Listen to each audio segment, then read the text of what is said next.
বন্ধুরা, আপনারা তো জানেন গণতন্ত্র দিবসের দিন ফ্রান্সের রাষ্ট্রপতি এমানুয়েল ম্যাক্রন ভারতে এসেছে স্পেশাল অতিথি হিসাবে। তো এবার ফ্রান্সের রাষ্ট্রপতির সাথে মিলে ভারতের নেভির জন্য রাফেল ডিলকে খুব তাড়াতাড়ি ফাইনাল করবে, যেন এই গণতন্ত্র দিবস নেভির জন্য যেন মনে হয়ে থাকে বা স্মরণ হয়ে থাকে।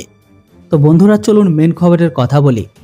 তো বন্ধুরা, আজকের মেন খবর যে সমস্ত গাদ্দারগুলোকে নিয়ে, যারা বিশেষ করে 21শে জানুয়ারির দিন দেশের ভেতরে ইসলাম প্রোডাক্ট গ্রহণকারী বা কট্টর ইসলামের নামে অনেক লোকের, যারা 21শে জানুয়ারির দিন দেশের ভিতরে অর্থাৎ ইসলাম প্রোডাক্ট গ্রহণকারী বা কট্টর ইসলামের নামে অনেক হিন্দু লোকেদের গাড়িকে ভেঙেছে, তাদের ওপর পাথর ফেলেছে, সাথে তাদের গালিকে পর্যন্ত দিয়েছে। যদিও এরপরে সেখানে কিন্তু প্রশাসন অ্যাকশানে চলে আসে। এই অ্যাকশানকে দেখে কিছু ইসলাম প্রোডাক্ট গ্রহণকারী জঙ্গি সংগঠন খুবই রেগে গেছে। তো আজকে আমরা তারই কথা বলবো।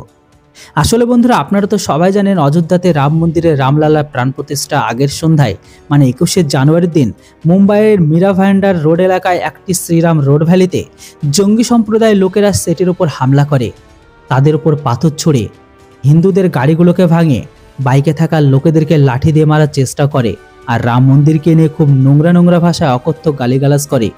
এটাকে নিয়ে পুরো মহারাষ্ট্র পরিস্থিতি ভীষণভাবে খারাপ হয়ে যায়। এরপরে মারাঠা লোক মহারাষ্ট্রে প্রশাসনের কাছে তৎকালীন আর্জি করেছে যে যদি তৎকাল এদের ওপর কোনো সরকারি অ্যাকশন না নেওয়া হয়, তাহলে আমরা ছত্রপতি শিবাজির নাম নিয়ে এদেরকে আমরা এক সাইড থেকে পুরো সাফাই করতে শুরু করব।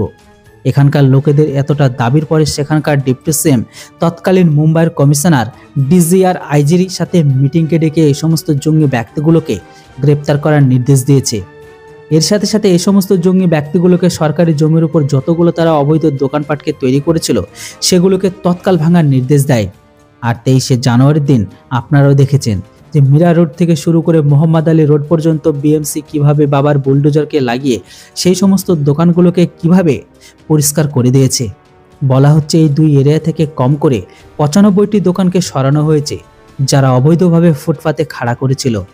আর 13 জন এমন ব্যক্তিকে অ্যারেস্ট করা হয়েছে যারা শ্রীরামের পতাকা লাগানো গাড়িগুলোতে ভাঙচুর করেছে।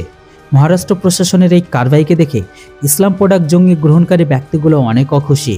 তাদের বক্তব্য এখন এটাই যে এটা কিভাবে সম্ভব কারো দোকান আর ঘরকে ভাঙা।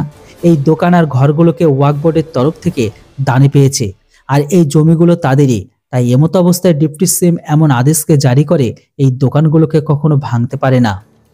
এই লোকেদের বক্তব্য এখন এটাও আছে ভারত সরকার এখন রাম মন্দিরের বদলে মুসলিম অল্পসংখ্যকদের ওপর লক্ষ্য দেওয়া উচিত, যাদের এই সময় সব থেকে বেশি প্রতারিত করা হচ্ছে। তাই আমরা এখন এই কারবাইয়ের আলোচনা করি। দেখুন বন্ধুরা, যে সমস্ত জঙ্গি ব্যক্তিগুলো সোজাভাবে আইনকে অমান্য করে, সরকারি জমিকে নিজেদের বলে, হিন্দুত্বকে বিরোধ করে, 26শে জানুয়ারির দিন সেই সমস্ত জানোয়ার ব্যক্তিগুলো তারা নিজেদের ঘরে দেশের পতাকা পর্যন্ত লাগায় না, জয় হিন্দ পর্যন্ত বলতে গেলে তাদের মুখে তালা পড়ে যায়। এই সমস্ত ইসলাম প্রোডাক্ট গ্রহণকারী জঙ্গিগুলো নিজেদেরকে সব থেকে বেশি প্রতারিত বলে। তো বন্ধুরা, এবার আপনারাই বলুন, যে সমস্ত দাঙ্গাকারীগুলোকে মুম্বাই পুলিশ নিজেদের আন্ডারে নিয়েছে এদের কি ছেড়ে দেওয়া উচিত, আর না এদের ফুটপাতের দোকান আর ঘরকে তৈরি করতে দেওয়া উচিত? এই বিষয়ের উপর অবশ্যই আপনাদের মতামত কমেন্ট বক্সে লিখে জানান। Thanks for watching. জয় হিন্দ, বন্দে মাতরম।